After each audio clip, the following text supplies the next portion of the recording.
ស្ដីអ្នកទាំងអស់គ្នាថ្ងៃនេះខ្ញុំនឹងបង្ហាញអ្នកទាំងអស់គ្នាអំពីកម្មវិធីមួយឈ្មោះថា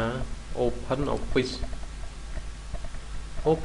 គឺជាកម្មវិធីមួយដែលវាស្រដៀងទៅនឹងកម្មវិធី Microsoft Office 2003 2007 2010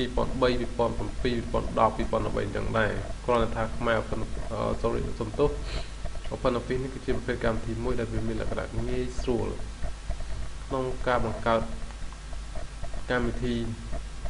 អត្ថបទកម្មវិធីគណនេយ្យរដ្ឋបាលនិយាយចំវាមានលក្ខណៈស្តៀងក្នុងកម្មវិធី Office ទាំងស្រុងតែលក្ខណៈពិសេសរបស់វាគឺត្រង់ថាវាអាចបង្កើតហ្វាល់នេះឡើងក្នុងគោលបំណងឲ្យ support ជាមួយកម្មវិធីមួយដែលមានឈ្មោះថា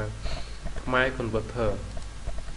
មានន័យថាខ្មែរ Converter នេះវាធ្វើឡើងដោយសារវាចាប់យក attention ចំនួន3គឺ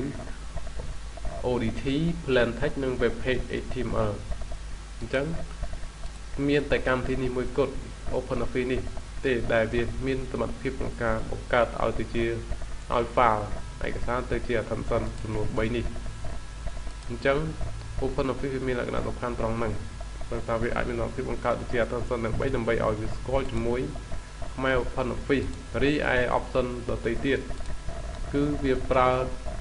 ដូចទៅនឹង Microsoft Office ទាំងស្រុងគឺវាមានលក្ខណៈពិបាកទេ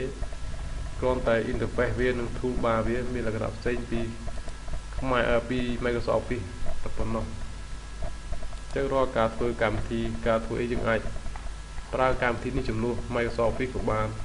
ឬក៏យើងប្រើធ្វើជាអ្វីក៏បានដែរធ្វើជា Microsoft Excel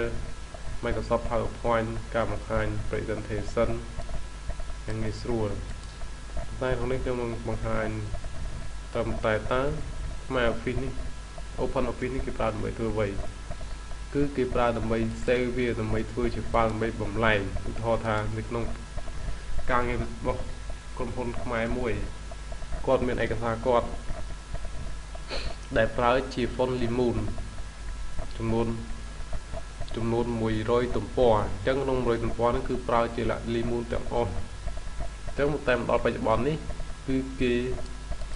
បែរជាត្រូវការអត្ថបទជាលក្ខណៈខ្មែរ Unicode វិញដើម្បីងាយស្រួលវាយអញ្ចឹងយើងត្រូវ copy ឯកសារឬក៏ file របស់នោះមកដាក់មកចម្លងហើយដាក់ចូលក្នុង Open Office ហ្នឹងហើយបន្ទាប់មកយើងត្រូវ save វាដើម្បីឲ្យវាចេញជា attention 3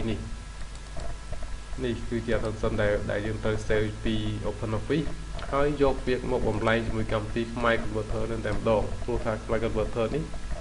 វាជាអ្នកឯកទេសក្នុងការបំលែង font ពីខ្មែរ Unicode ទៅ Limon ពី Limon ទៅខ្មែរ Unicode អញ្ចឹង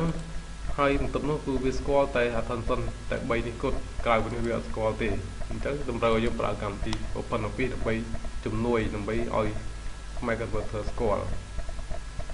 ញ្ចឹងពេលដែលយើងប្រើកម្មវិធីនេះគឺវាមានលក្ខណៈងាយស្រួលប៉ុណ្ណោះយើងមិនអាចយក Microsoft Office មកបង្កើតជា file ODT ឬក៏ plain text បានឡើយគឺយើងប្រើបានតែ file